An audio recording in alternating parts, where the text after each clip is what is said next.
where we left off yesterday. So again, we started reading Knight here. We know that in chapter 1, we established just how religious he is, how they had chances to leave, how his entire town gets shipped away. And then we follow him from that train cart and his arrival to Auschwitz, that's the most famous death camp.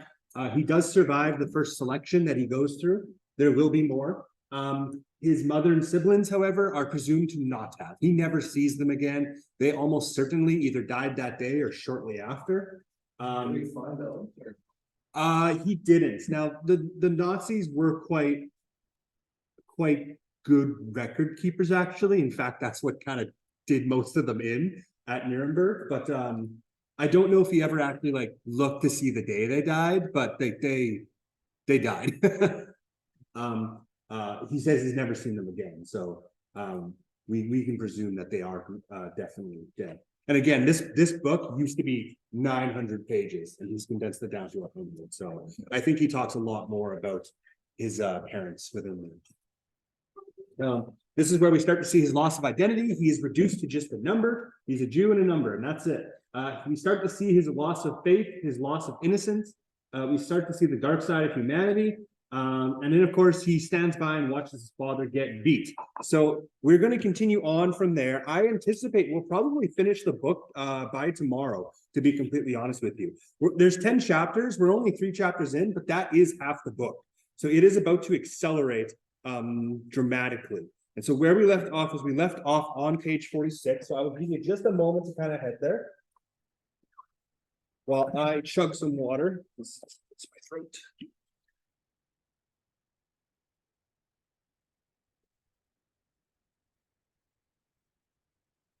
So far, are we liking the book? This is my first time actually using it in an English class.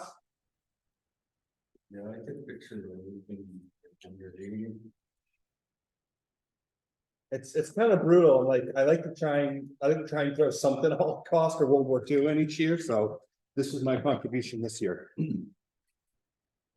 Okay, so chapter 4, page 47. The camp looked as though it was an epidemic, empty and dead. Only a few well-dressed inmates were wandering between the blocks. Of course, we first had to pass through the showers. The head of the camp joined us there. He was a stocky man with big shoulders, the neck of a bull, thick lips, and curly hair. He gave an impression of kindness. From time to time, a smile would linger in his gray-blue eyes. Our convoy included a few 10 and 12-year-olds. The officer took an interest in them and gave orders to bring them food. We were given new clothing and settled in 2 tents. We were to wait there until we could incorporate into the work commandos. Then we would be assigned to a block. In the evening, the commandos returned from the work yards. Roll call. We began looking for people we knew, asking the veterans which work commandos were the best and which blocks should try to enter. All the inmates agreed. Buna is a very good camp. One can hold one's own there. The most important thing is not to be assigned to the construction commando. As if we had a choice. Our tent leader was a German, an assassin's face, fleshy lips, hands resembling a wolf's paw. The camp's food had agreed with him. If he could hardly move, he was so fat. Like the head of a camp, he liked children. Immediately after our arrival, he had bread, brought for them some soup and margarine. In fact, this affection was not entirely altruistic. There existed a veritable traffic of children among homosexuals, I learned later. So, reason these people like children is because they're pedophiles. He told us, you will stay here for 3 days in quarantine. Afterwards, you will go to work. Tomorrow, medical checkup. When you hear medical checkup, selection. One of his aides, a tough-looking boy with shifty eyes, came over to me. Would you like to get into a good commando? Of course, but on one condition. I want to stay with my father. All right, I can arrange it for a pittance. Your shoes. I'll give you another pair. I refused to give him my shoes. They were all I had left. I'll also give you a ration of bread with some margarine. He liked my shoes, but I would not let them have them. Later, they were taken from me anyways, in exchange for nothing that time. The medical checkup took place outside early in the morning before 3 doctors seated on a bench. The first hardly examined me. He just asked, are you in good health? Who would have dared to admit the opposite? On the other hand, the dentist seemed far more conscientious. He asked me to open my mouth wide. In fact, he was not looking for decay, but for gold teeth. Those who had gold in their mouths were listed by their numbers, and I did have a gold crown. So this is a side note. I actually just recently listened to this podcast yesterday. So the Germans, when they started the war, their dollar was useless. You would have to literally bring a wheelbarrow to buy a loaf of bread, like a wheelbarrow of their money. So no country wanted to trade with them. They needed oil and metals and other stuff. So how did they trade? Gold. When they started World War II, they only had 15 tons, which sounds like a lot, but they got that same amount from just Jews in one city, from their wedding rings and teeth and stuff. So this is a big reason why, you're going to see lots of instances in anything like Holocaust related where people get their golden crowns removed from their teeth. It's to fund the war because no country will trade with them for money. It has to be gold. So back to the book, top page 49. I did have a gold crown. The first 3 days went by quickly, and on the fourth day, as we stood in front of our tent, the capos appeared. Each one began to choose the men he liked. You. They pointed their fingers the way one might choose cattle or merchandise. We followed our capo, a young man. He made us halt at the door of the first block near the entrance to the camp. This was the orchestra's block. He motioned us inside, and we were surprised. What had we to do with music? The orchestra was playing a military march, always the same. Dozens of commandos were marching off in step to the work of the yards, and the capos were beating the time, left, right, left, right. SS officers, pens in hand, recorded the number of men leaving, and the orchestra continued to play the same march until the last commando had passed. Then the conductor's baton stopped moving, and the orchestra fell silent, and the capos yelled, "Falling." We fell into ranks of 5 with the musicians, and we left the camp without music, but in step. We still had the march in our ear. Left, right, left, right. We struck up a conversation with our neighbors, the musicians. Almost all of them were Jews. Juliet, the Pole with eyeglasses and a cynical smile and a pale face. Luis, a native of Holland, a well-known violinist. He complained that they would not let him play Beethoven. Jews were not allowed to play German music. So again, he's not good enough to play their composers. Hans, the young man from Berlin, was full of wit, and the foreman was a Pole.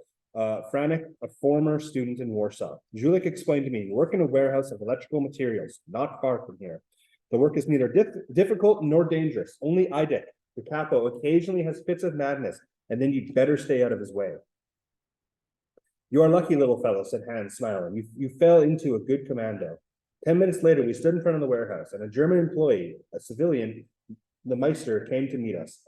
He paid as much attention to us as a shopkeeper receiving a delivery of old rags. Again, a shopkeeper delivering a bunch of old rags, right? It's this dehumanization of them.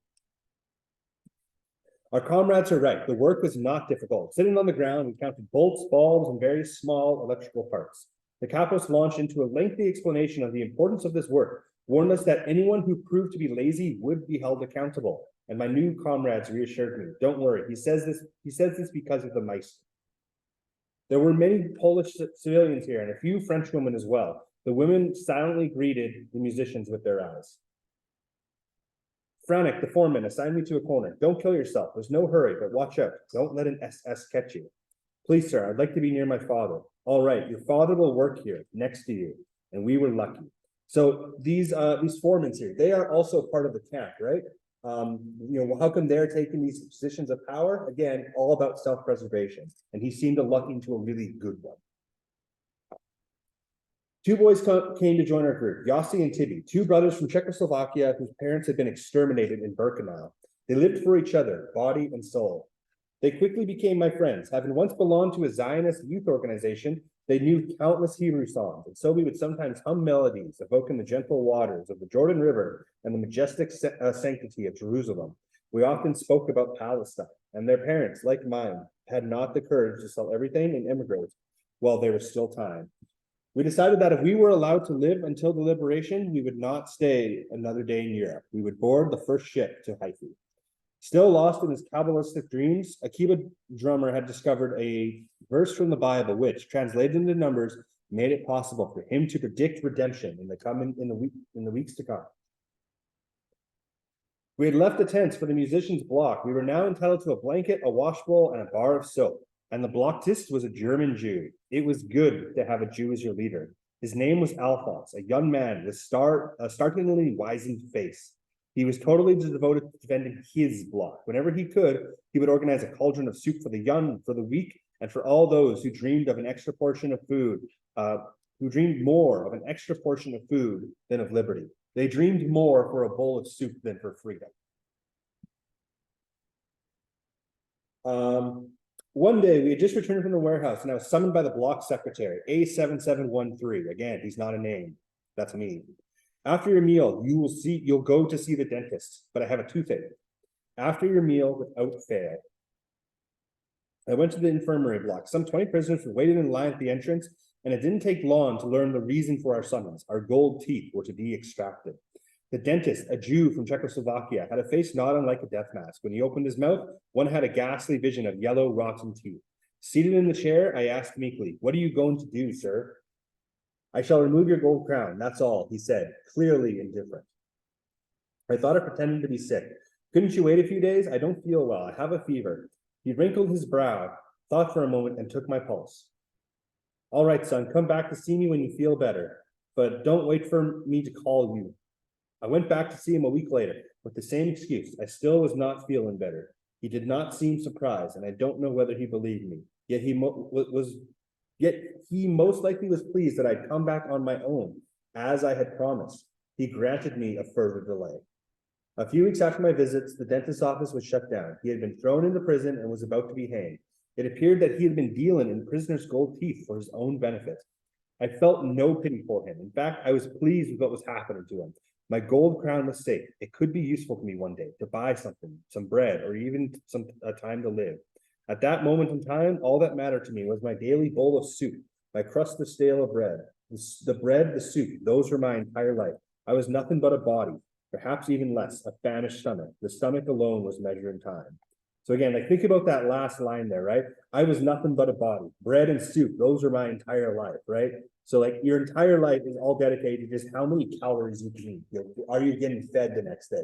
That's your motivation to live. That's your motivation to work. That's your motivation for everything.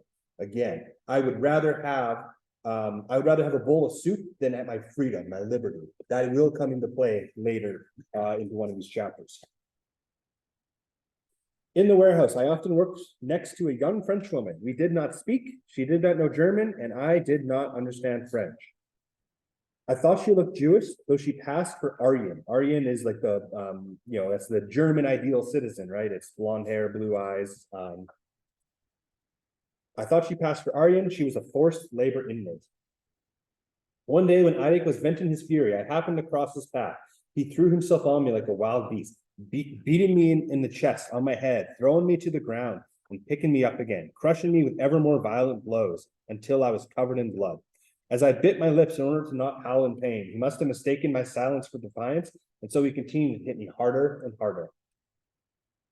Abruptly, he calmed down and sent me back to work as if nothing had happened, as if we had both taken part in a game in which both roles were of equal importance. I dragged myself to a corner. I was aching all over. I felt a cool hand wiping the blood from my forehead. It was the French girl. She was smiling her mournful smile as she slipped me a crust of bread. She looked straight into my eyes, and I knew she wanted to talk to me, but that she was paralyzed with fear. She remained like that for some time, but then her face lit up and she said, in almost perfect German, bite your lips, little brother. Don't cry. Keep your anger, your hate for another day, for later. The day will come, but not now. Wait. Clench your teeth and wait. Many years later in Paris, I sat in the metro, reading my newspaper. Across the aisle, a beautiful woman with dark hair and dreamy eyes. I had recognized those eyes before. Madame, don't you recognize me? I don't know you, sir. In 1944, you were in Poland, in Buna, weren't you? Yes. But you worked in a depot, a warehouse for the electrical parts. Yes, she said, almost looking troubled. But then, after a moment of silence, wait, I do remember. Eirik, the capo, the young Jewish boy, your sweet words. We left the metro together and sat down at a cafe terrace. We spent the whole evening reminiscing. Before parting, I said, may I ask you one more question? I know what it is. Am I Jewish? Yes, I am. From an observant family. During the occupation, I had false papers and passed as Aryan. And that was how I was assigned to a forced labor unit. When they deported me to Germany, I eluded being sent to a concentration camp. At the depot, nobody knew that I spoke German. It must have aroused suspicion. It was imprudent of me to say those few words to you, but I knew that you would not betray me. So We skip many years later. yeah, so It's over.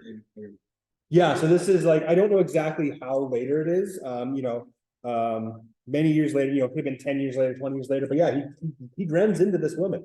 He genuinely runs into the same person, in the future. And, this is when we learn that again, her entire like survival was based on the fact that people thought she was a German, but she did not speak, very well.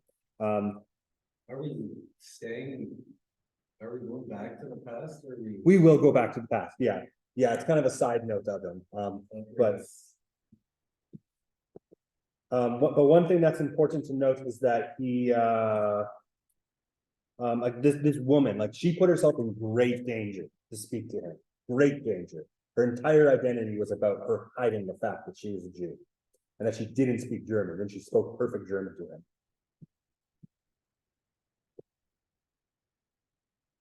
So she looked German, but wasn't. She looked German, but wasn't, that's correct. Yeah. Okay, so continuing on here, page 54. Another time we were loading diesel motors onto freight cars under the supervision of some German soldiers. Idek was on edge. He had trouble restraining himself. Suddenly he exploded. The victim this time was my father. You old loafer, he started yelling. Is this what you call working? And he began beating him with an iron bar. Beating him with an iron bar, right? He's beating him with basically a freaking crowbar. And he began beating him with an iron bar. At first, my father simply doubled under the blows, but then he seemed to break in two like an old tree struck by lightning. I had watched it all happening without moving. I kept silent. In fact, I thought of stealing away in order to not suffer the blows. What's more, if I felt anger at that moment, it was not directed at Capo, but at my father. Why couldn't he have avoided Idek's wrath? This is what life in a concentration camp had made of me. So again, he's watching his father get beaten again, beaten with a crowbar, and he's mad at his dad. Franek, the foreman, one day noticed my gold crown in my mouth. Let me have your crown, kid. I answered that I could not, because without that crown, I could no longer eat. For what they give you to eat, kid. I found another answer. The crown had been listed in the registered. My crown had been listed in the register during the medical checkup, and this could mean trouble for us both. If you don't give me your crown, it will cost you much more. All of a sudden, this pleasant and intelligent young man had changed. His eyes were shining with greed, and I told him that I needed to get my father's advice. Go ahead, kid, ask, but I want my answer by tomorrow. And when I mentioned it to my father, he hesitated, and after a long silence, he said, no, my son, we cannot do this. He will seek revenge. He won't dare, my son. Unfortunately, Franek knew how to handle this. He knew my weak spot. So that's my issue here. Okay, I put chapter 4 questions in chapter 3. To page 55. My father had never served in the military and could not march in step. But here, whenever we moved from one place to another, it was in step. That presented Franek with an opportunity to torment him and, on a daily basis, to thrash him savagely. Left, right, he punched him. Left, right, he slapped him. I decided to give my father lessons in marching in step and keep in time. We began practicing in front of our block, and I would command left, right, and my father would try. The inmates made fun of us. Look at the little officer teaching the old man to march. Hey, little general, how many ratchets of bread does the old man give you for this? But my father did not make sufficient progress, and the blows continued to rain on him. So you still don't know how to march in step, you old good for nothing. This went on for days, and it was untenable. We had to give in. That day, Franek turned into a savage laughter. I knew it. I knew that I would win, kid. Better late than never. And because you made me wait, it will cost you a ration of bread. A ration of bread for one of my pals, a famous dentist from Warsaw, to pay him for pulling your crown. What, my ration of bread so that you can have my crown? Franek smiled. What would you like? That I break your teeth by smashing your face? And that evening in the latrines, the dentist from Warsaw pulled my crown with the help of a rusty spoon. Franek became pleasant again. From time to time, he even gave me extra soup, but it didn't last long. 2 weeks later, all the Poles were transferred to another camp. I had lost my crown for nothing. So again, so he had to eventually give up his crown, he was asked, give me your shoes. What we've kind of learned is that usually it's better to just kind of give up that stuff, for a small momentary benefit. In this case, particularly not, but that's by pure coincidence. A few days before the Poles left, I had a novel experience. It was on a Sunday morning and our commando was not required to work that day. Only IDEC would not hear of staying in the camp. We had to go to the depot, and the sudden enthusiasm for work astonished us. At the depot, IDEC entrusted us to Franek, saying, do what you like, but do something, or else you'll hear from me. And he disappeared. We didn't know what to do. Tired of huddling on the ground, we took turns strolling through the warehouse in hopes of finding something, a piece of bread, perhaps, that a civilian may have forgotten there.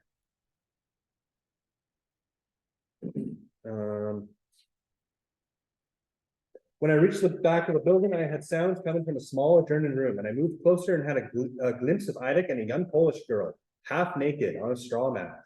Now I understood why IDEC had refused to leave us in the camp. He moved 100 prisoners so that he could copulate with this girl. It struck me as terribly funny, and I burst out laughing.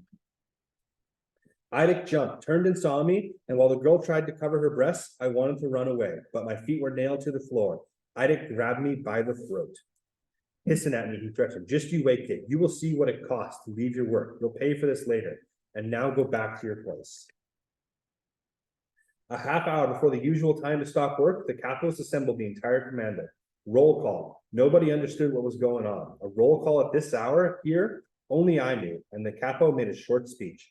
An ordinary inmate does not have the right to mix into other people's affairs. One of you do not seem to understand this point. I shall therefore try to make him understand clearly, once and for all.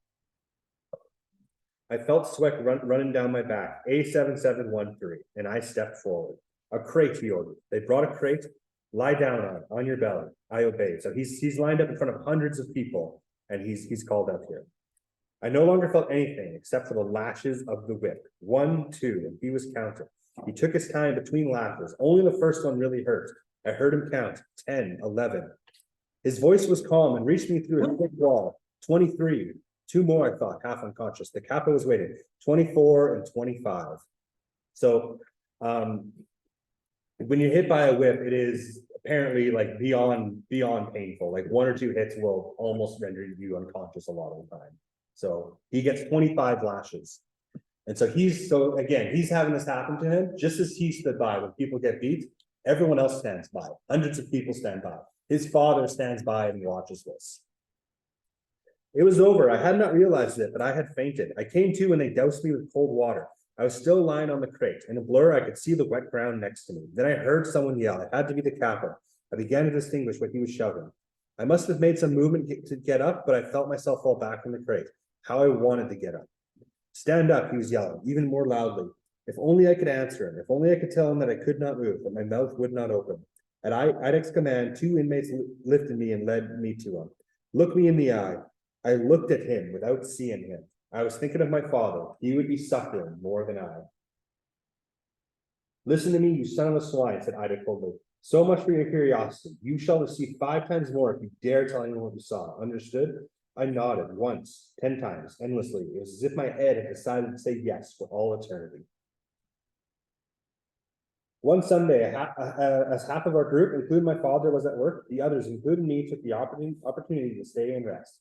And at around 10 o'clock, the sirens had started to go off, alert. The blockhouse had gathered us inside the blocks while the SS took refuge in the shelters.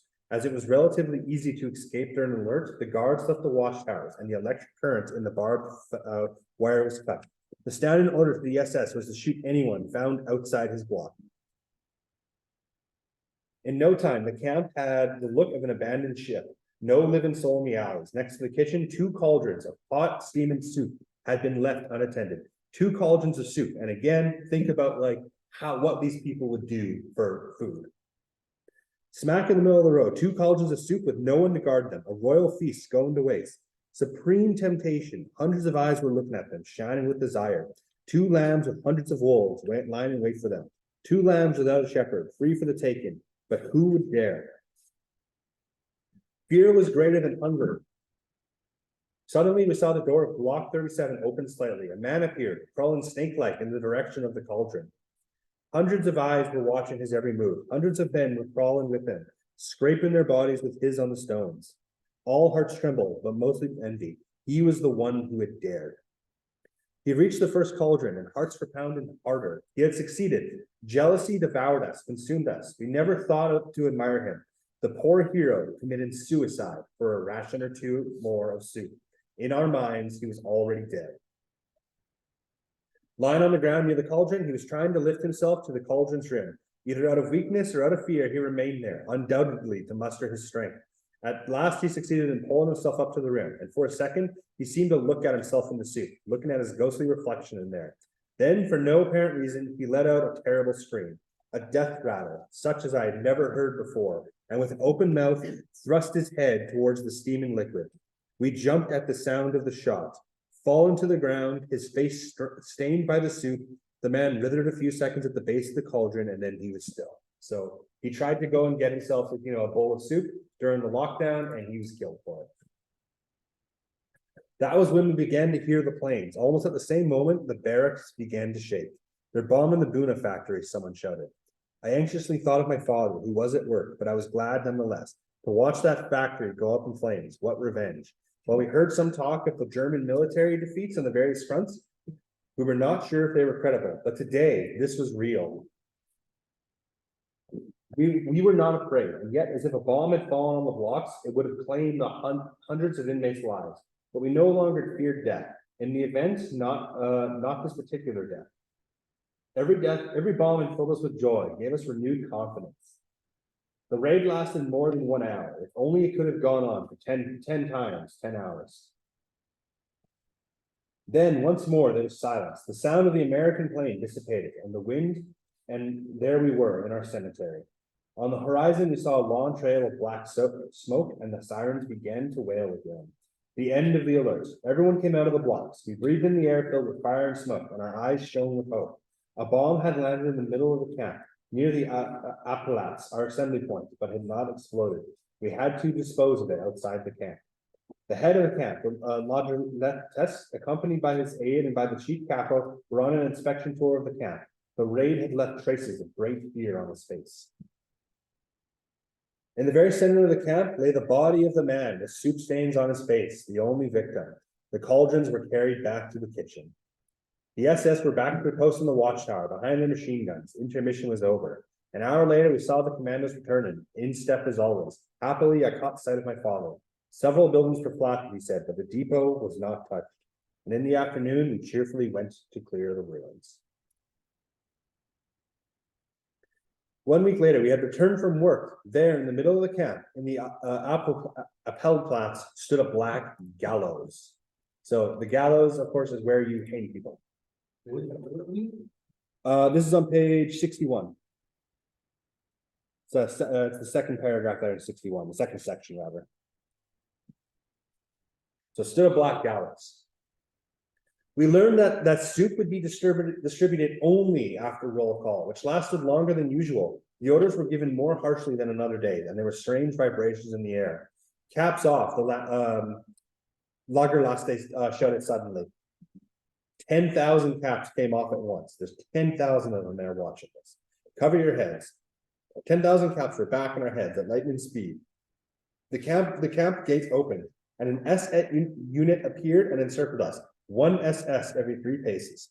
The machine guns on the watchtowers were pointed towards the Appelplatz. They're expecting trouble, whispered Juliet. 2 SS were headed towards the solitary confinement cell. They came back, the condemned man between them. He was a young boy from Warsaw, an inmate with 3 years in a concentration camp behind him. He was tall and strong, a giant compared to me. His back was to the gallows, his face turned towards the judge, the head of the camp. He was pale, but seemed more solemn than frightened. His manacled hands did not tremble, his eyes coolly assessing the hundreds of SS guards, the thousands of prisoners surrounding him. The Lagerlettes began to read the verdict, emphasizing every word. In the name of Reichsfuhrer Himmler, the prisoner number stole during the air raid according to the law. The prisoner number is condemned to death. Let this be a warning and an example to all prisoners. But he's being killed because he was stealing something during the air raid. And nobody moved. I heard the pounding of my heart. The thousands of people who died daily in Auschwitz or Birkenau in the crematorium no longer troubled me. But this boy leaning against his gallows upset me deeply. This ceremony will be over soon. I'm hungry, whispered Juliet. At a sign of the Lager Capo stepped up to the condemned youth. He was assisted by 2 prisoners in exchange for 2 bowls of soup. The capo wanted to blindfold the youth, but he refused.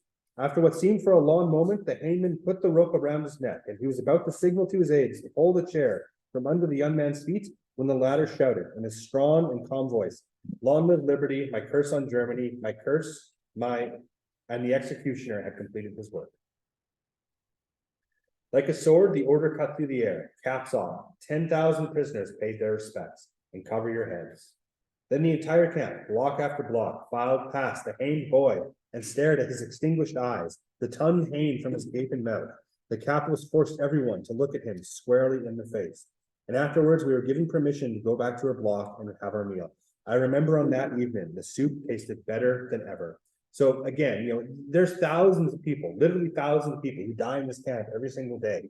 How come they made such a show to hang one person? What was the purpose of that? What was the motivation behind that?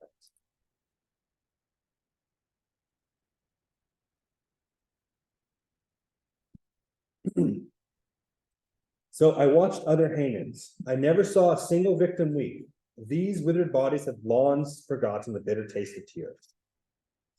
Except one, the Oberkapo of the 52nd Cable Commando was a Dutchman, a giant of a man, well over 6 feet.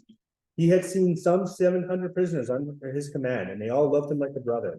Nobody had ever endured a blow or even an insult from him. In his service was a young boy, a Pippo as they were called. This one had a delicate and beautiful face, an incredible sight in this camp.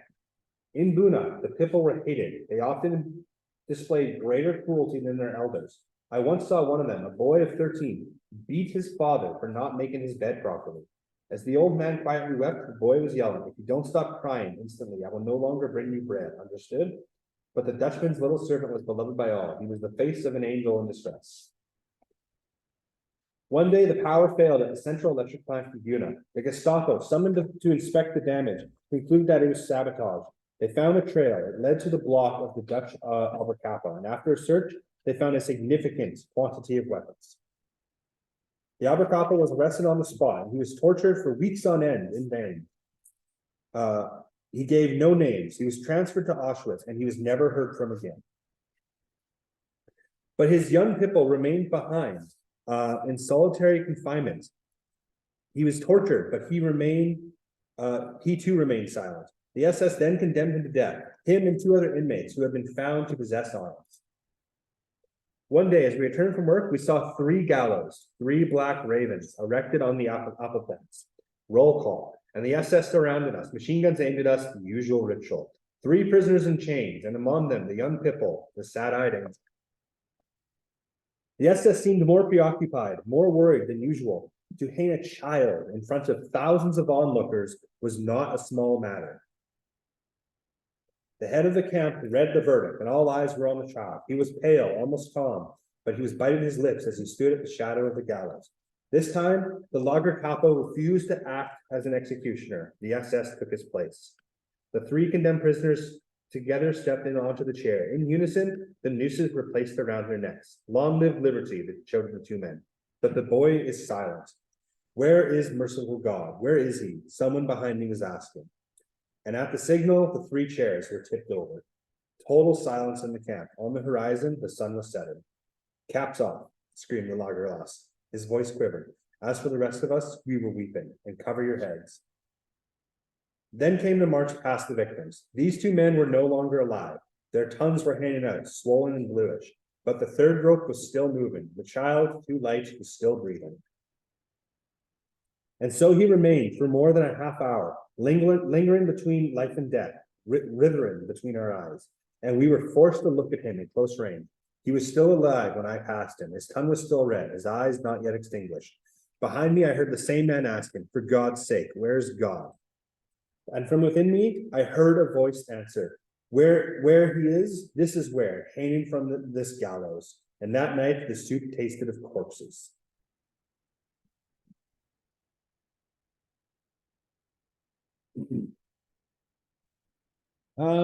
Yeah.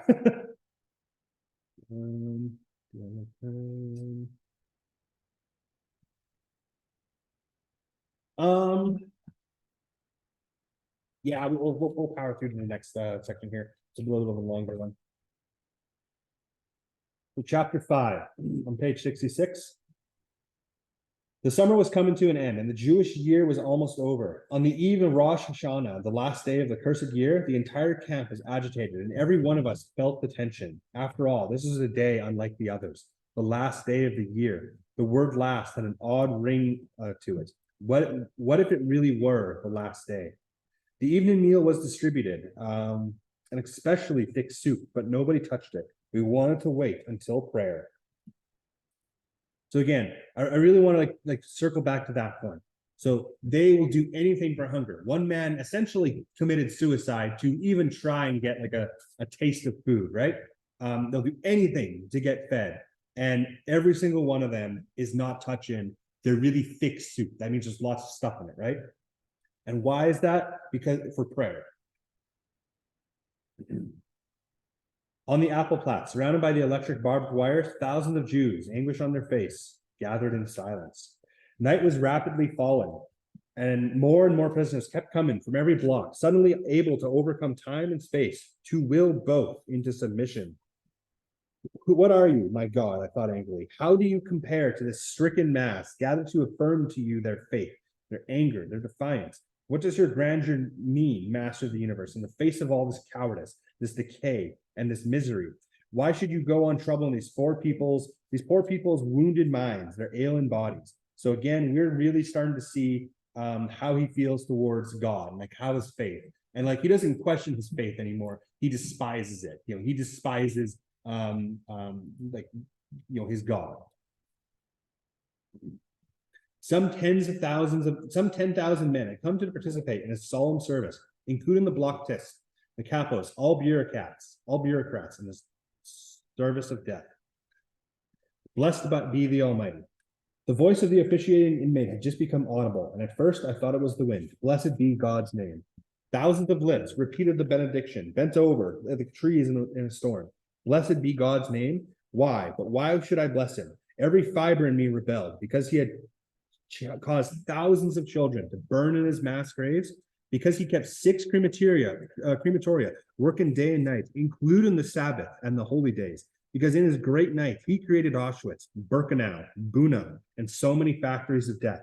How could I say to him, blessed be thou, Almighty, Master of the universe, who chose us among all nations to be tortured day and night, who watches our fathers, our mothers, our brothers end up in the furnaces. Praise to be thy holy name, for having chosen us to be slaughtered on thine altar. So again, this is what he thinks about his God.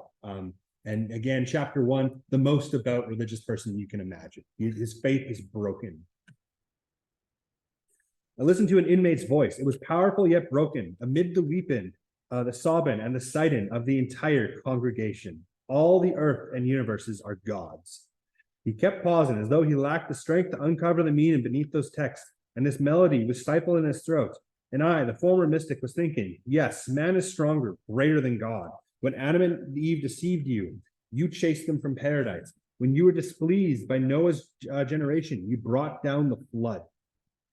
When Sodom lost your favor, you caused the heavens to rain down fire and damnation. But look at these men whom you have betrayed. Allow them to be tortured, slaughtered, gassed, and burned. What do? They pray before you. They praise your name. All of the creation bears witness to the greatness of God. And in days gone by, Rosh Hashanah had dominated my life. I knew that my sins grieved the Almighty, and so I pleaded for forgiveness. In those days, I fully believed that the salvation of the world depended on every one of my needs, and every one of my deeds, every one of my prayers. Again, he believed the salvation of the world depended on his deeds and his prayers. Again, showing just how devout he was before he was brought here. But now I no longer pleaded for anything. I was no longer able to lament. On the contrary, I felt very strong. I was the accuser and God was the accused. My eyes had opened and I was alone, terribly alone in a world without God, without man. without love or mercy. I was nothing but ashes now. I had felt myself to be stronger than this Almighty, to whom my life had been bound for so long. In the midst of these men assembled for prayer, I felt like an observer, a stranger. The service had ended with Kaddish, and each one of us recited Kaddish to his parents, for his children, and for himself. We remained standing in the apple plots for a long time, unable to detach ourselves from the surreal moment. Then came the time to go to sleep, and slowly the inmates returned to their blocks. I thought I heard them wishing each other a happy new year. I ran to look for my father, and at the same time, I was afraid of having to wish a happy new year in which I no longer believed. He was leaning against the wall, a bent shoulder sagging as if under a heavy load.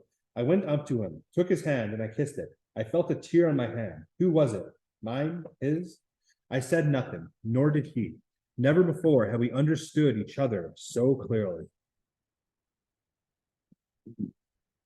The sound of the bell brought us back to reality. We had to go to bed. We came back from very far away, and I looked up at my father's face, trying to catch a glimpse of something, trying to catch a glimpse, a smile or something, like it was on his stricken face, but there was nothing, not the shadow of expression, defeat. So what he looks at his father's face, and what does he see? He sees defeat.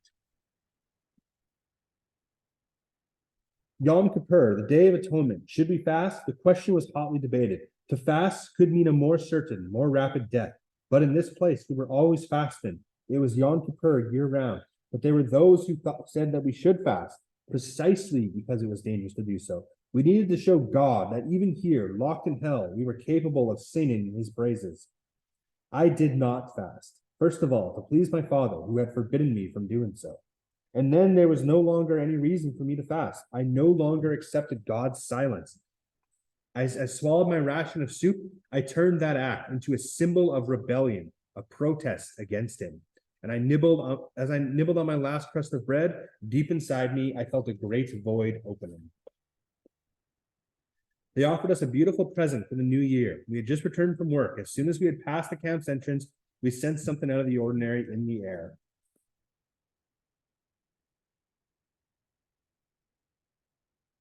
Sorry, I'm just making note of something. As we passed the camp's entrance, we sensed something out of ordinary in the air. The roll call was shorter than usual. The evening soup was distributed at a greater speed and swallowed as quickly. We were anxious. I was no longer in the same block as my father. They had transferred me to another commando, the construction one, where 12 hours a day I hauled heavy slabs of stone. Again, you don't want to be in the construction one. So 12 hours a day, I hauled heavy slabs of stone. The head of the new block was a German Jew, small with piercing eyes. That evening he announced to us that henceforth, no one was allowed to leave the block after the evening soup. A terrible word began to circulate soon thereafter: selection. We knew what it meant. An SS would examine us whenever he found someone extremely frail. A musulman was what we called those inmates. He would write down his number, good for the crematorium. After the soup, we gathered between the bunks. The veterans told us, "You're lucky to have been brought here so late. Today, this is a paradise compared to what the camp was 2 years ago. Back then, Guna was a veritable hell. No water, no blankets, less soup and food. At night, we slept almost naked, and the temperature was 30 below. We were collecting corpses by the hundreds every day. There's 10,000 of them. So there's about a 5% chance, 2, 3, 4, 5% chance that you die every single day.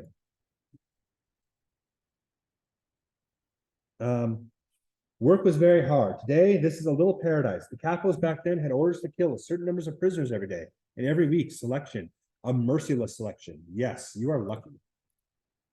Enough, be quiet, I begged them. Tell your stories tomorrow or some other day. And they burst out laughing. They were not veterans for nothing. Are you scared? We too were scared, and at that time, for good reason. The old men stayed in their corners, silent, motionless, hunted down creatures. Some were praying. 1 more hour, then we would know the verdict, death or reprieve. And my father, I thought of him now. How would he pass selection? He had aged so much. And again, you think about it, when he last looked at his father's face, he saw a defeated man. The Blocktist had not been outside a concentration camp since 1933. He had already been through all the slaughterhouses, all the factories of death. Around 9 o'clock, he came to stand in our midst. Action.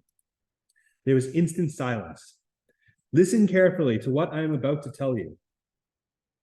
In a few moments, selection will take place. You will have to undress completely.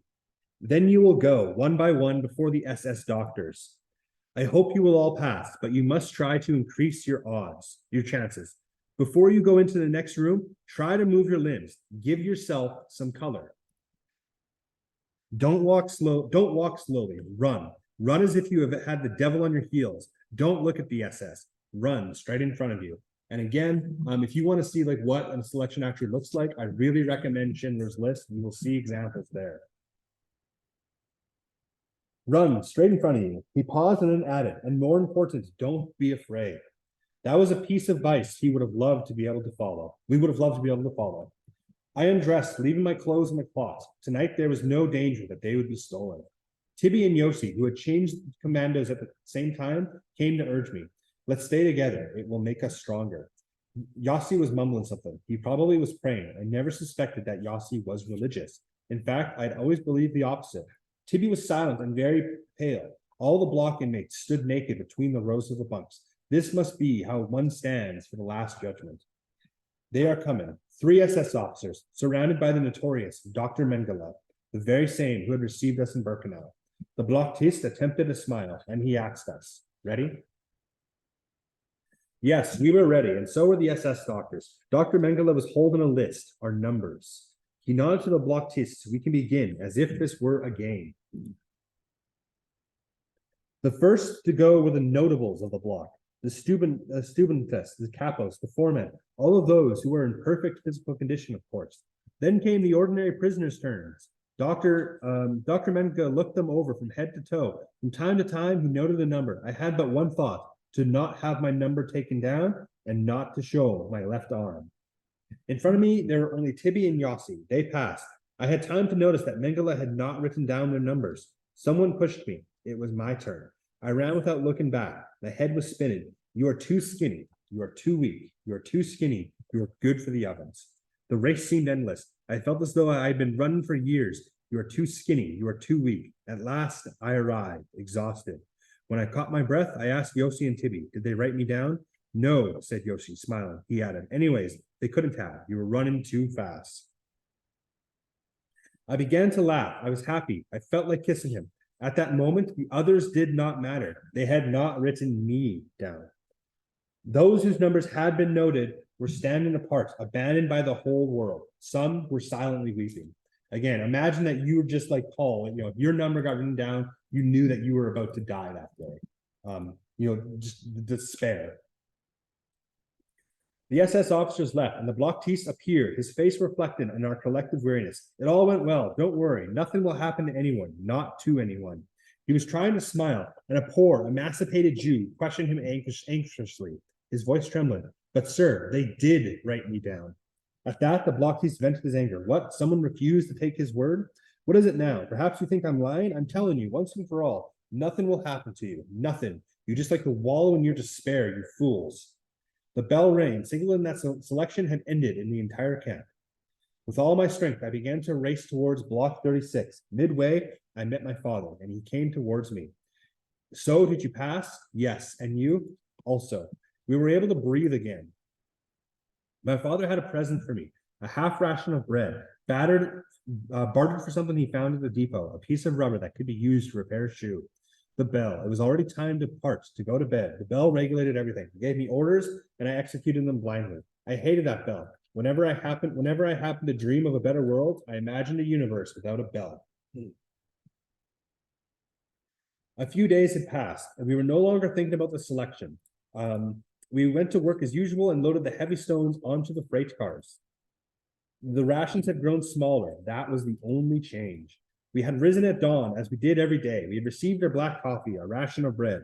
We were about to head to work as always, but the blockiste had come running. Let's have a moment of quiet. I have a list of numbers. I shall read them to you. All those called will not go to work this morning. They will stay in camp. Softly, he read some 10 numbers, and we understood. These were the numbers from the selection. Dr. Mengele had not forgotten. The blockiste turned to go to his room. The 10 prisoners surrounded him, clinging to his clothes. Save us, you promised. We want to go to the depot. We are strong enough to work. We are good workers. We can. We want. He tried to reassure them about their fate, to explain to them that staying in the camp did not mean much, had no tragic significance. After all, I stay here every day. The argument was more than flimsy. He realized it, and without another word, locked himself in his room. The bell had just rung. Form ranks. Now it no longer mattered that the work was hard. All that mattered was to be far from the block, far from the crucible of death, far from the center of hell. I saw my father running in my direction, and suddenly I was afraid. What is happening? He was out of breath, hardly able to open his mouth. Me too, me too. They told me to stay in the camp. They had recorded his number without his noticing. What are we going to do? I asked anxiously. But it was he who tried to reassure me. It's not certain yet. There's still a chance. Today they will do another selection, a decisive one. And I said nothing. He felt time was running out. He was speaking rapidly. He wanted to tell me so many things. His speech became confused. His voice was choked. He knew that I was going to leave in a few moments. He was going to remain alone, so alone. Again, he has, a couple minutes left with his son. He knows he's about to die. What do you say in those moments? Here, take this knife, he said. I won't need it anymore. You may find it useful. And take this spoon. Don't sell it quickly. Go ahead. Take what I'm giving you, my inheritance. Don't talk like that, Father. And I was on the verge of breaking into sobs. I don't want you to say such things. Keep the spoon and knife. You will need them as much as I. We'll see each other tonight after work. He looked at me with his tired eyes, veiled by despair. He insisted, I am asking you, take it. Do as I ask you, my son. Time is running out. Do as your father asks you. Our capo shouted the order to march. The commando headed towards the camp gate, left and right. I was biting my lips. My father had remained near the block, leaning against the wall. Then he began to run, to try to catch up with us. Perhaps he had forgotten to tell me something, but we were marching too fast, left, right. We were at the gates. We were being counted. Around us, the din of military music, and then we were outside. All day, I plodded around like a sleepwalker. TB and Yossi would call out to me from time to time, trying to reassure me. As did the capo, who was given me easier tasks that day. I felt sick at heart. How kindly they treated me, like an orphan. I thought, even now, my father is helping me. I myself didn't know whether I wanted the day to go by quickly or not. I was afraid of finding myself alone that evening. How good it would be to die right here. At last we began the return journey. How I longed for an order to run. The military march, the gate, the camp. I ran towards Block 36. Were there still miracles on this earth? He was alive. He had passed the second selection. He had still proved his usefulness. I gave him back his knife and spoon. So they both survived the second selection. His father narrowly.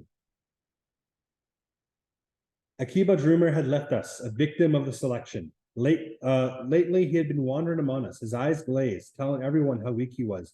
I can't go on, it's over. We tried to raise his spirits, but he wouldn't listen to anything we said. He just kept repeating that this is the end for him. And that he could no longer fight. He had no more strength, no more faith. His eyes would suddenly go blank, leaving two gaping wounds, two wells of terror. He was not alone in having lost his faith during those days of selection. I knew a rabbi from a small town in Poland. He was old and bent, and he was constantly trembling.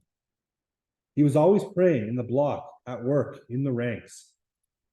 He recited entire pages from the Talmud, arguing with himself, asking and answering himself endless questions. One day, he said to me, it's over. God is no longer with us. So even a rabbi says it's over. God is no longer with us.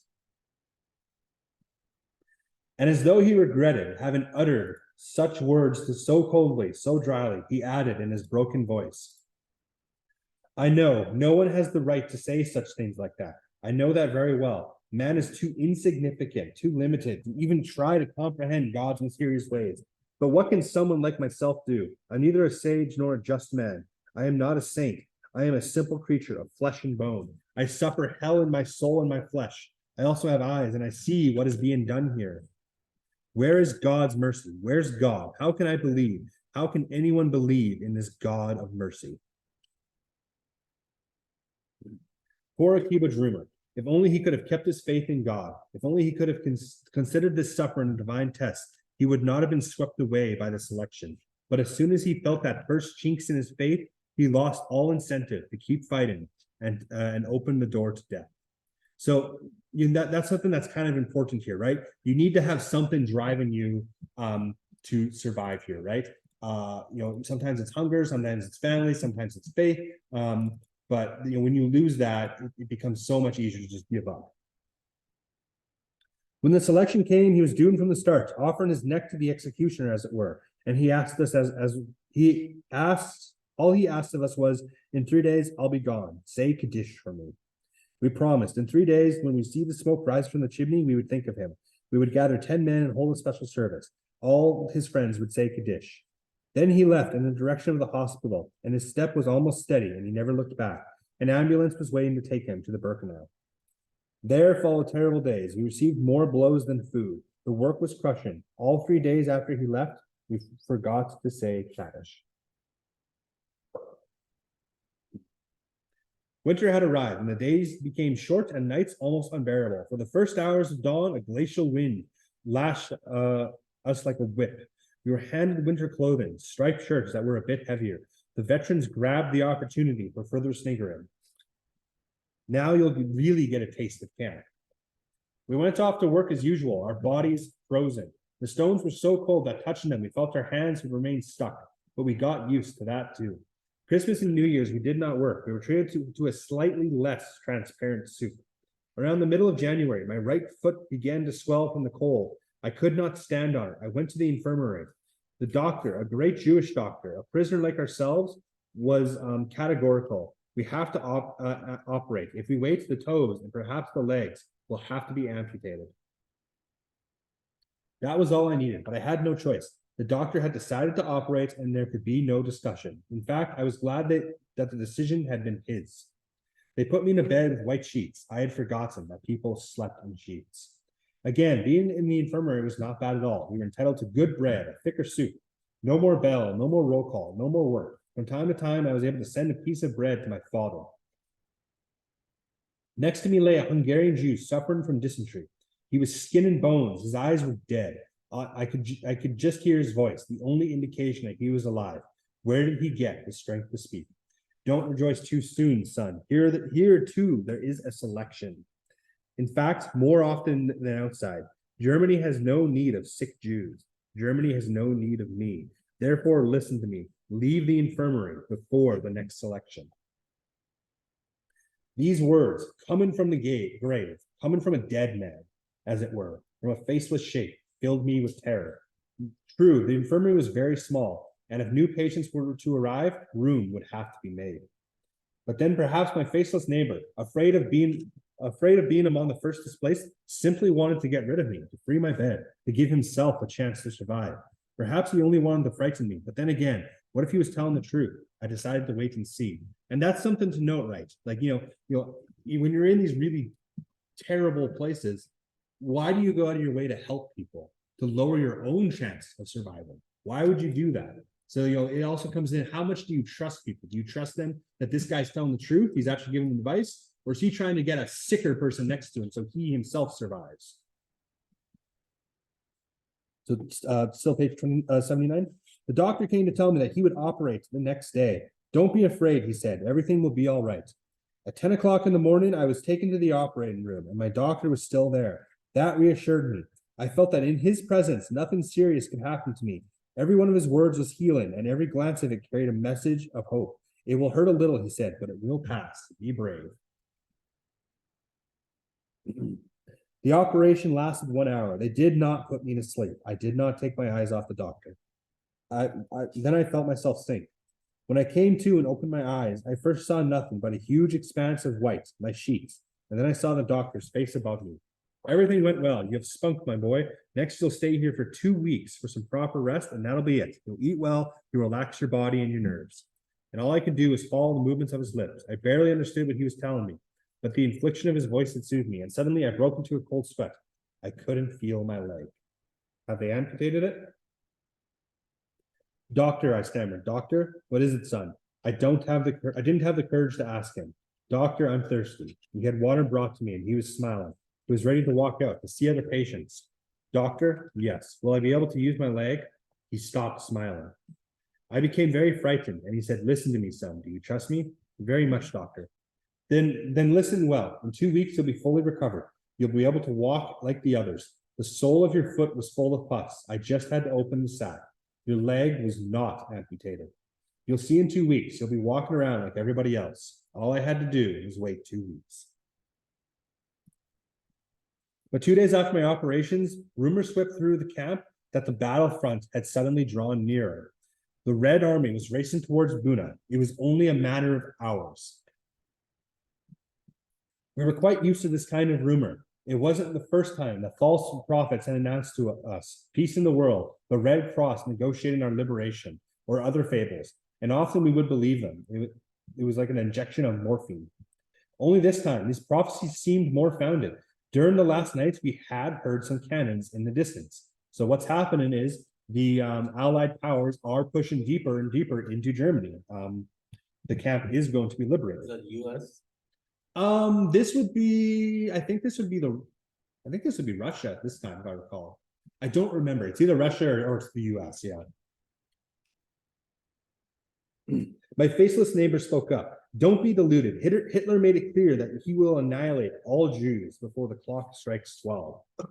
And I exploded. What do you care what he said? Would you want us to consider him a prophet? And his cold eyes stared at me. And at last he said wearily, I have more faith in Hitler than anything else. He alone has kept his promises, all his promises to the Jewish people.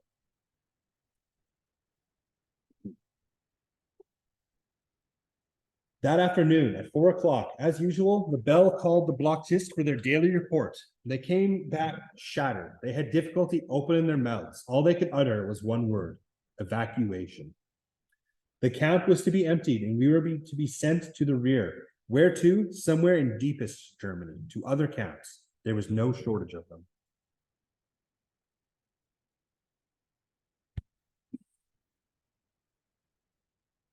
When? Tomorrow night. Perhaps the Russians will arrive. Perhaps. We knew perfectly well that they would not. And so just kind of a side note here, like with these camps, when they do get liberated, this was not something that was known to the outside world. The soldiers, the generals, the armies are surprised to see these death camps and concentration camps. It was not known until the very, very end of the war.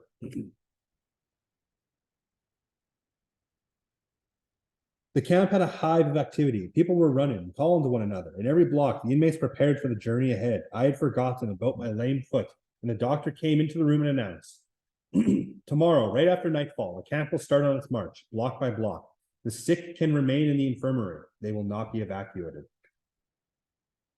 The news made us wonder, were the SS really going to leave hundreds of prisoners behind in the infirmaries, pending the arrival of their liberators? Were they really going to allow Jews to hear the clock strike 12? Of course not. If you stay in the infirmary, you die. All the patients will be finished off on the spot, said the faceless one, and in one last swoop, thrown into the furnaces. Surely the camp can be mine, said another. Right after the evacuation, it will all blow up. As for me, I was thinking not about death, but about not wanting to be separated from my father. We already suffered so much, endured so much together. This was not the moment to separate. I ran outside to look for him. The snow was piled high, the block's windows veiled in frost. Holding a shoe in my hand, for I could not put it on my right foot, I ran, feeling neither pain nor cold. What are we going to do? My father did not answer. What are we going to do? He was lost in thought. The choice was in our hands for once. So this is the first time where they really have a choice. We could decide our fate ourselves, to stay, both of us, in the infirmary where, thanks to my doctor, he could enter as either a patient or a medic. The other choice, of course, is to evacuate. So do they evacuate or do they stay? I made up my mind to accompany my father wherever he went. Well, my father, what do we do? And he was silent. Let's be evacuated with the others, I said. And he didn't answer. He was looking at my foot. You think you'll be able to walk? Yes, I think so. Let's hope we won't regret it, Eliza. So they are going to evacuate. And again, he just had surgery on his foot 2 days ago. After the war, I learned the fate of those who had remained in the infirmary. They were, quite simply, liberated by the Russians 2 days after the evacuation. So had they stayed, they actually would have been liberated. And so it is the Russians. They are in the eastern part of Myanmar. I did not return to the infirmary. I went straight to my block. My wound had reopened and it was bleeding. The snow under my feet turned red. The blockiste had distributed double rations of bread and margarine for the road. We could take as much clothing from the store as we wanted. It was cold, and we got into our bunks the last night in Buma. Once more, the last night at home, the last night in the ghetto, the last night in the cattle car, and now the last night to Buma. How much longer would our lives be lived from one last night to the other? And again, you're thinking about the relevance of the title. This is it. The night is, the transition as they go from like major event to major event. It's the question is, are they going to survive the night? I didn't sleep. Through the frosty window panes, we could see the flashes of red. Cannons' shots broke through the silence. How close the Russians were. Between them and us, one night, our last. There was whispering from the bunk bed, from one bunk to another. With little luck, the Russians would be here before the evacuation. Hope was still alive. And then somebody called out, try to sleep, gather your strength for the journey. It reminded me of my mother's last recommendations in the ghetto, but I couldn't fall asleep. My foot was on fire. In the morning, the camp did not look the same. The prisoners showed up in all kinds of strange garb. It looked like a masquerade. We each had put on several garments, one over the other, to better protect ourselves from the cold. Poor clowns, wider than tall, more dead than alive. Poor creatures whose ghostly faces peeked out from the layers of prisoners' clothes. Poor clowns. I tried to find a very large shoe. In vain, I tore my blanket and wrapped it around my foot. Then I went off to wander through the camp and searched for a little more bread and a few potatoes. Some people said we were going to Czechoslovakia. No to Gross Rosen. No to Gleiwitz. No to... At 2 o'clock in the afternoon, the snow continued to fall heavily. Now the hours were passing quickly. Dusk had fallen. Daylight had disappeared into a gray mist. Suddenly, the blockiste had remembered that we had forgotten to clean our block. He commanded 4 prisoners to mop the floor 1 hour before leaving the camp. Why? For whom? For the liberating army, he told us. Let them know that here lived men and not pigs. Let them know that here lived men and not pigs. So we were men after all. The block was clean from top to bottom. At 6 o'clock, the bell rang. The death knell, the funeral, the procession was beginning its march. Fall in quickly. In a few moments, we stood in ranks, block by block. Night had fallen. Everything was happening according to plan. The searchlights came on. Hundreds of SS appeared from out of the darkness, accompanied by police dogs. The snow continued to fall. So there are going to be 10,000 of them going on this march. The gates of the camp opened, and it seemed as though we were an even darker night was waiting for us on the other side. The first blocks began to march. We waited. We had to await the exodus of 56 blocks that preceded us. It was very cold. In my pocket, I had 2 pieces of bread. How I would have liked to eat them, but I knew I must not eat, not yet. Our turn was coming. Block 53, block 55, block 57, forward, march. It snowed on and on. Okay, and that's chapter 5. So there's not a lot left, actually. We will be going through 5 more chapters, but there's only 30 more pages, which we will finish tomorrow. So why don't we take our 15-minute break now? And when we come back, we're going to digest a little bit of this. This is officially our end in the camps. So let's get up and running here. So I goofed up when I made these. I don't really know what I did. So these questions here for chapter 2 were for chapters 2 and 3, which we've done. Now for chapter 4 here, these ones here. So for chapter 3, this is actually chapter 4's questions here. Chapter 4 and 5's questions. So, and then same thing, this was chapter 5 here. So I goofed up on my numbering here for some reason. So I'll have you guys do those questions though. Now, this chapter was from page 46 to 66. And the other one was from 66 to, oh God, where did we go up? To 85.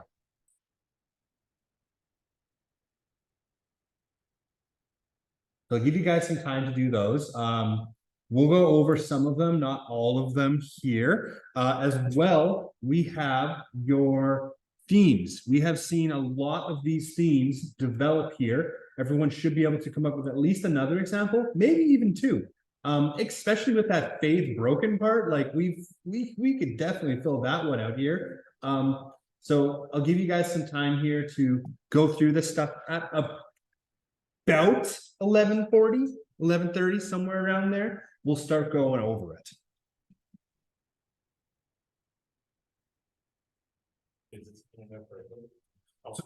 One of the things is, yeah, like when you hang someone, like you have to do like a proper length, so they drop, their neck snaps, they die.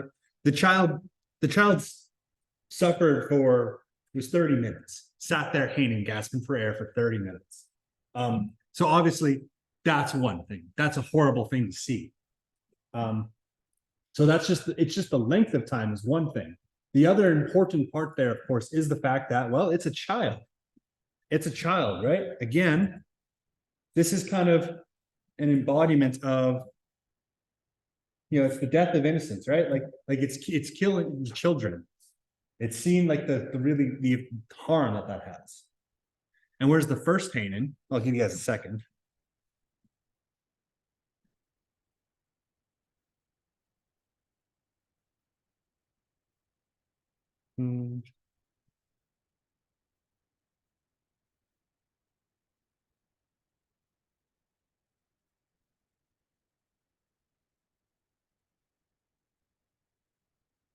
The first painting, which is on page 61.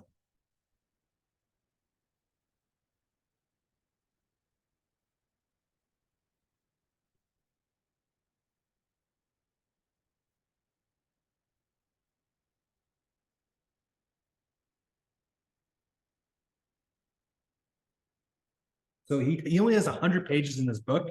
He writes for 3 of them about this first painting. Well, 2 of them. So he spends a lot of time on this first painting as well. And if we recall, this is it's the 3-year veteran. He's been in concentration camp for 3 years. 3-year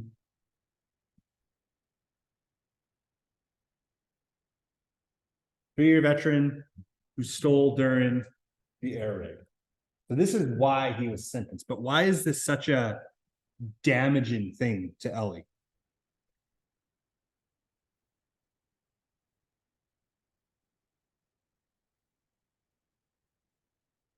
Ellie knows thousands of Jews are dying every day in Auschwitz. Tens of thousands are dying every day across Germany. How come this one guy troubles him so?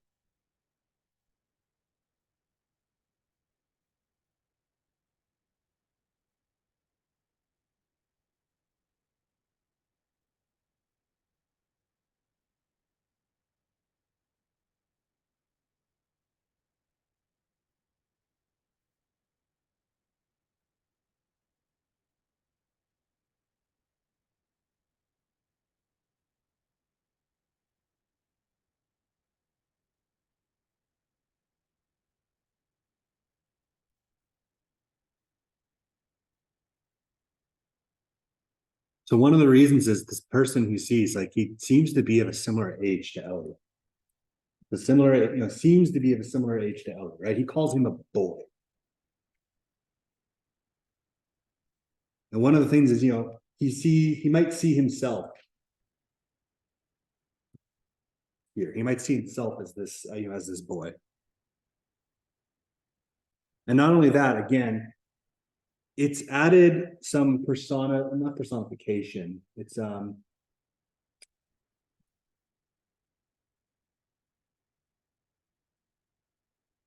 reminder that each death is a person, right? It's a genuine person, right? When there's tens of thousands of people who die, you kind of forget that, but that's, every single time someone dies, that's a person.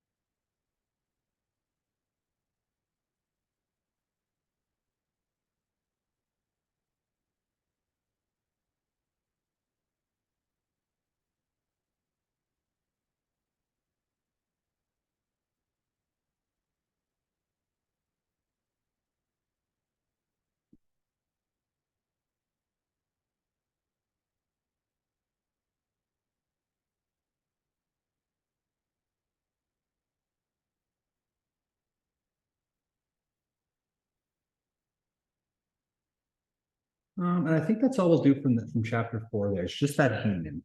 Again, we've seen Ellie change. Again, just up above, he still sees his father getting beaten a lot. He gets mad at his father, etc. In chapter 5, though, oh.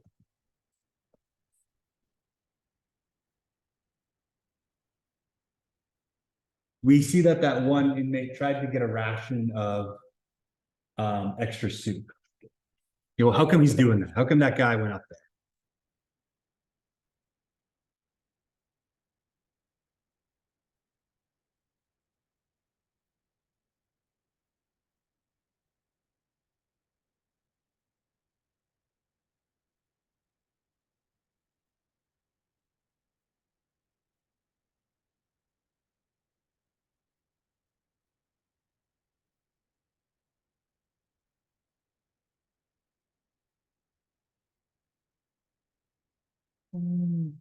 Did I find the page in there?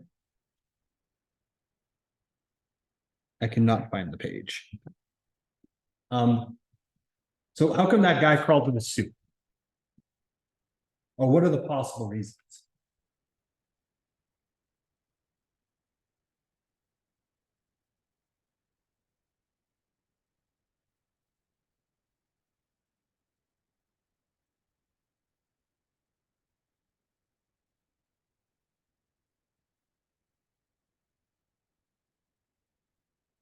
This is on page 59, sorry.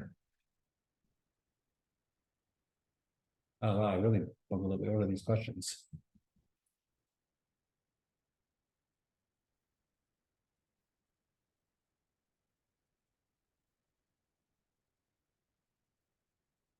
On page 59 is when that guy starts to go towards it, right? There's those 2 cauldrons of soup. And then we see that guy starting to go for it. How come?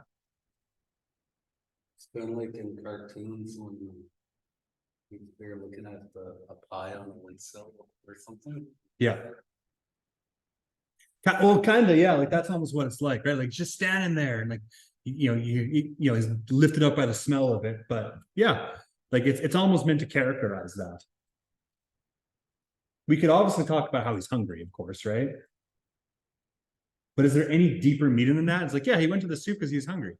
There's 10,000 people. None of them went to the soup other than him. They're all hungry.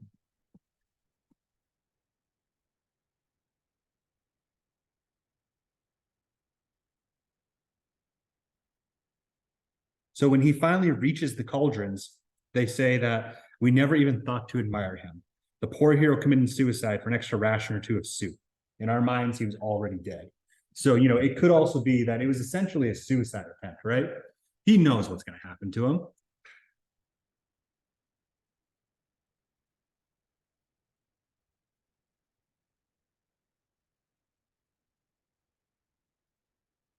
That's what Ellie thought. Ellie thinks that's a suicide attempt.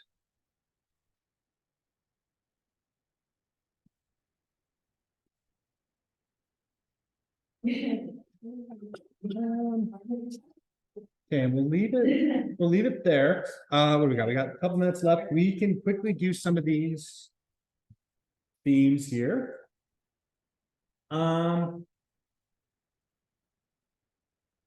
And we see lots of examples of death, of course, one of them, of course, are the Hanans.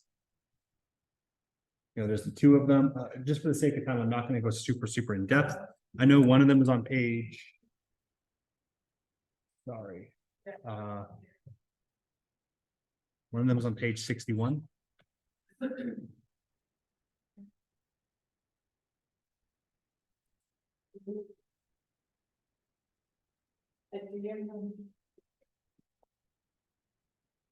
I forget when the other one was.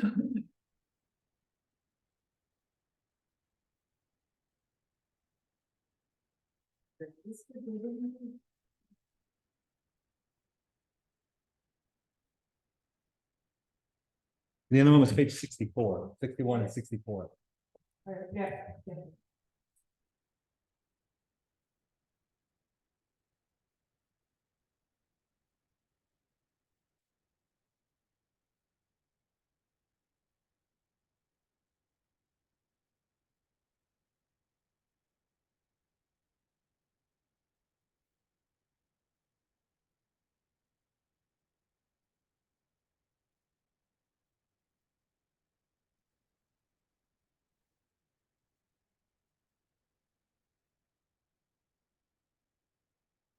Going into the God, which is just for the sake of time, I'm just kind of putting the page numbers and what happened. You guys are welcome to use them if you want or fill them out. At the start of chapter 5, basically from page 65, which is the child hanging, the end of chapter 4, all the way up to page 69.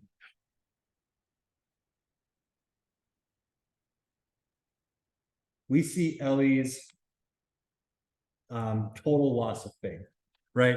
You could quote the entire thing if you wanted. He's just insulting God, talking about his rebellion of it, talking about how, there's a silent God. Like, how could a God exist if he's doing stuff like this? He mentions how they're supposed to fast, but he's going to eat. He's not going to fast. It's a symbol of rebellion against him, against God. So you guys are welcome to go in there, pick anyone you want. You can even pick all of them, but there's a tremendous amount of detail there about how Ellie has completely lost his faith.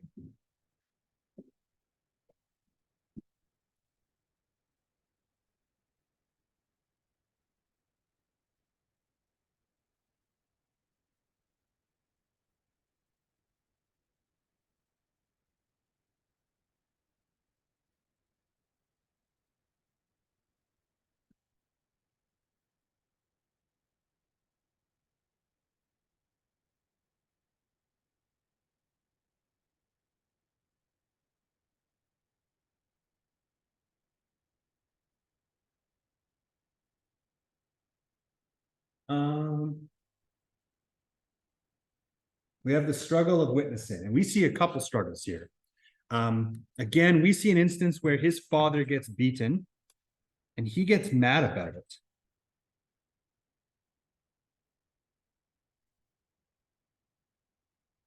Aha, here we go, page 54. So we see one instance here on page 54. I'm gonna do a 2-for-1 here. I'm gonna do a 2-for-1. So one is there's page 54, right? Where again, he sees his father beaten and he becomes angry at his father over it. Right? His father's causing him trouble now. He's worried his father's going to cause him trouble. He watched it all happening without moving and kept silent. He thought of stealing away in order to not suffer the blows, and he felt anger at that moment. It was directed not at the capo, but his father. Why couldn't he have avoided Eidic's wrath? That's what life in the concentration camp had made him. We also see the opposite happen on page 58. This is where Ellie is whipped in front of the block. He's whipped in front of hundreds of people, including his father. And, it's mentioned that, I was thinking of my father.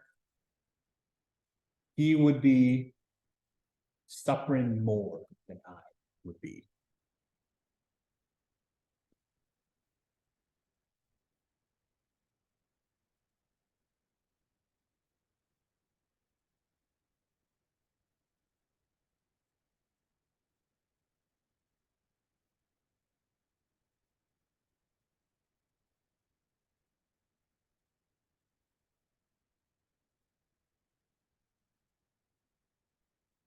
And then, of course, we see again, there's the hangings, specifically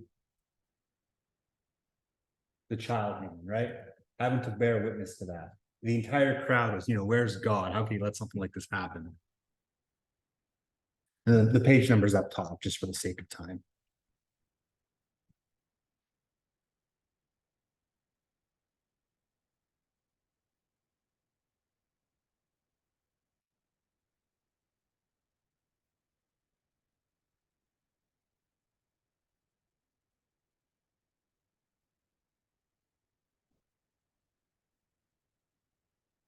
And again, there are more instances. You're welcome to use other ones as well.